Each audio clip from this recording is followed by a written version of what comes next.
তোমরা যারা nursing preparation নিচ্ছ তাদের জন্য আরো দুইটা গুরুত্বপূর্ণ কোশ্চেন যেটা বিভিন্ন নার্সিং ভর্তি পরীক্ষায় অলরেডি আসছে। প্রথম প্রশ্ন হচ্ছে, যে অঙ্গটি রক্তের সাথে গ্যাস, তো ওরা আবার স্পেসিফিক বলে দিছে অক্সিজেন এবং কার্বন ডাই অক্সাইড বিনিময় করে, তার নাম মূলত কি? আচ্ছা, আমরা মানে মানব দেহের মধ্যে অর্থাৎ আমরা মানুষরা কি করি? আমরা কিন্তু অলওয়েজ অক্সিজেন গ্রহণ করি। আর এই অক্সিজেনটা প্রডিউস করে কিন্তু নরমালি কি গাছপালা, এগুলা মানে সবুজ উদ্ভিদ। তো আমরা নিঃশ্বাসের সাথে ত্যাগ করি কি? অবশ্যই কার্বন ডাইঅক্সাইড ত্যাগ করি। এখন খুবই নরমালি আমরা সবাই জানি এই যে অক্সিজেন গ্রহণ এবং কার্বন ডাইঅক্সাইড ত্যাগ, এই কর্মটা আমাদের দেহের ফুসফুস বা যেটাকে আমরা লাংস বলি, এটা কিন্তু করে থাকে। তো আলটিমেটলি এটা তোমাকে পড়তেই হবে, ব্যাপারটা এরকম কিছু না। আমরা নর্মাল ভাবে জানি ফুসফুস ব্যাপারটা কি করে কন্ট্রোল করে। যেমন যারা ধূমপান করে, সিগারেট খায়, তাদেরকে আমরা কি বলি বা বিভিন্ন জায়গায় আমরা অ্যাডে কি দেখি যে তারা যদি সিগারেট খায় তাহলে তাদের কি হবে, ফুসফুসের মধ্যে সমস্যা হবে, অর্থাৎ তাদেরকে শ্বাস প্রশ্বাস নিতে সমস্যা হবে। আর এই শ্বাস প্রশ্বাসের সাথে মানে শ্বাস প্রশ্বাস যখন আমরা নেই বা ত্যাগ করি তখন কিন্তু আমরা অক্সিজেনটা গ্রহণ করি। আর এটার সাথে মূলত আমাদের লাংস বা ফুসফুসটা কি জড়িত। তো এটি তোমাদের প্রশ্ন করছে যে অঙ্গটি রক্তের সাথে গ্যাস অক্সিজেন বা কার্বন ডাই অক্সাইড বিনিময় করে, তার নাম মূলত কি হবে? তোমার ফুসফুস হবে। ওকে। আচ্ছা, পরের যে কোশ্চেনটা এটা একটু ট্রিকি। এটা আসলে বায়োলজির পার্ট, এটা হচ্ছে ফিজিক্সের পার্ট।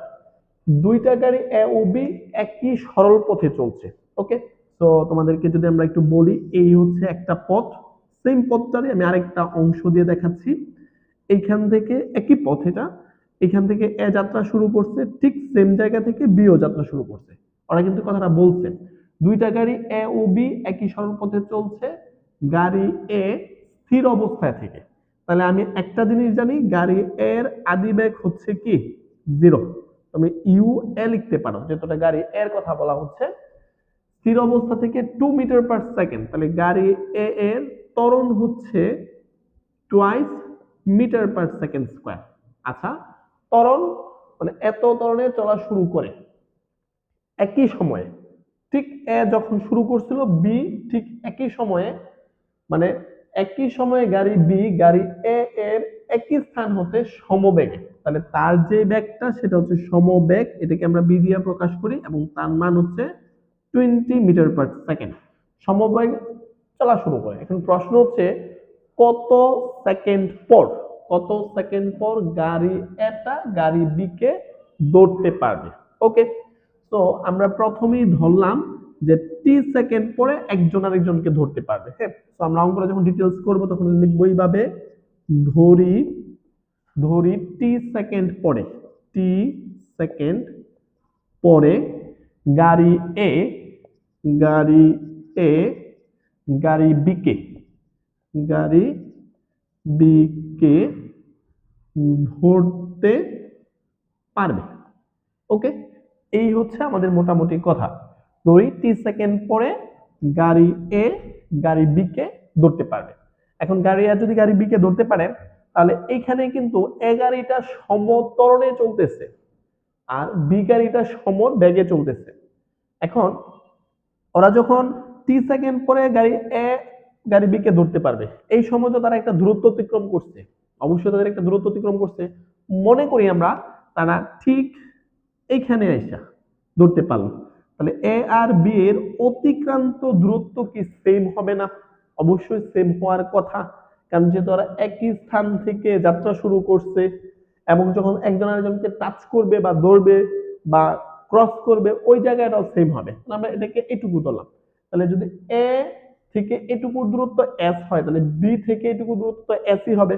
তাহলে কথাটা আমরা এইভাবে বলতে পারি, ধরি টি সেকেন্ড পরে গাড়ি এ গাড়ি বি কে এস দূরত্ব অতিক্রম করে, এস দূরত্ব এস দূরত্ব অতিক্রম অতিক্রম করে দৌড়তে পারবে।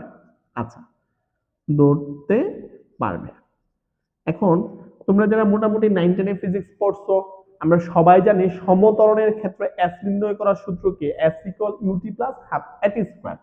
তো এ গাড়ির ক্ষেত্রে আমাদের কাছে দেওয়া আছে কি আদিবেগ, আদিবেগ U equal zero. U equal zero কেন? কারণ এটা স্থির অবস্থায় ছিল, স্থির অবস্থায়, দ্যাটস ওয়াই। কেমন? আচ্ছা, তারপরে প্রশ্নে কি ত্বরণের কথা উল্লেখ করছে ওরা, এটাকে আমরা ইউ এ দিয়ে প্রকাশ করছি। ত্বরণ এ এ ইকুয়াল হচ্ছে, প্রশ্নে দেওয়া হচ্ছে 2 মিটার পার সেকেন্ড স্কয়ার। এখন এ গাড়িটার অতিক্রান্ত দূরত্ব, অতএব এস ইকুয়াল অবশ্যই U A T plus half A A T square. আর সমত্বরণের ক্ষেত্রে অতিক্রান্ত দূরত্ব এস নির্ণয় করার সূত্র এটা আমরা সবাই জানি, এবং সমবেগের ক্ষেত্রে এস নির্ণয় করার সূত্র এস ইকুয়াল বিটি। তোমরা না জানলে এটা অবশ্যই মাথায় ঢুকায় নাও। এখন তোমরা মানগুলা রিপ্লেস করো। তাহলে এটা কিন্তু এ গাড়ির অতিক্রান্ত দূরত্ব, তাহলে 0 ইন্টু টি প্লাস হাফ এর মান কত দেওয়া হচ্ছে 2 ইন্টু টি স্কোয়ার। এটা তো জিরো হয়ে যাবে, সো জিরো, এটা এটা কাটাকাটি করলে প্লাস এর টি স্কোয়ার। অতএব S of A equal T square, equation number 1। তাহলে আমরা এ গাড়ির ক্ষেত্রে মোটামুটি তার অতিক্রান্ত দূরত্ব বের করছি। এখন বি গাড়ির ক্ষেত্রে আমরা কি লিখব? বি গাড়ির ক্ষেত্রে আমার কাছে যেটা দেওয়া আছে, সে সমবেগে চলছে, তাহলে তার ব্যাগটা দেওয়া আছে। তাহলে ব্যাগ বিবি ইকুয়াল হচ্ছে 20 মিটার পার সেকেন্ড।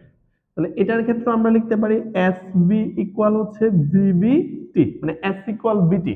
খুবই পপুলার টাইপের সূত্র, যারা তোমরা 9-10 ফিজিক্সে পড়ছো, ইন্টারে তো অবশ্যই ছিল এস ইকুয়াল বিটি, এস ইকুয়াল বিটি।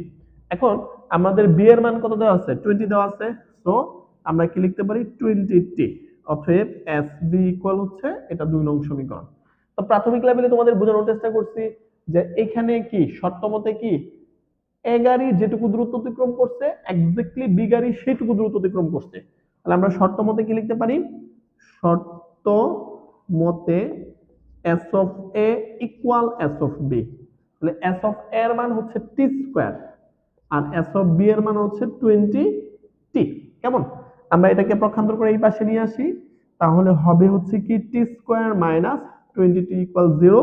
তাহলে আমরা টি কমন নিলাম, তাহলে টি মাইনাস 20 ইকুয়াল 0। তাহলে হয় অথবা থিওরি দিয়া টি ইকুয়াল 0, অথবা অথবা টি মাইনাস 20 ইকুয়াল 0, অথবা টি ইকুয়াল 20 সেকেন্ড হবে।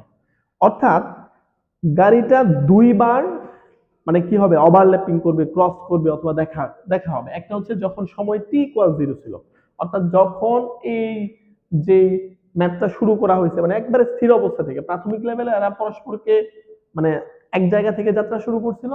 আরেকটা হচ্ছে কি ঠিক 20 সেকেন্ড পরে, ঠিক 20 সেকেন্ড পরে একজন আরেকজনকে কি করবে, মানে দৌড়ে ফেলবে বা ওভারল্যাপিং করবে বা ক্রস করবে, যেটাই বলেন। হ্যাঁ, তো আমাদের সঠিক উত্তর হচ্ছে 20 সেকেন্ড। এই টাইপের ম্যাথগুলো খুবই গুরুত্বপূর্ণ। আমি ফুল অঙ্কটা ডিটেলসে করার চেষ্টা করছি, যাতে করে পরবর্তীতে আপনারা দেখলে নিজেরা বুঝতে পারেন আসলে এটা কিভাবে করা হয়েছে। ওকে, এই কনসেপ্টের ম্যাথগুলা BSc nursing, diploma nursing, at the same time যারা মিডওয়াইফারি তো দিবা তাদের জন্য গুরুত্বপূর্ণ। সো এটাকে তুমি কোনোভাবেই অ্যাভয়েড করতে পারো না।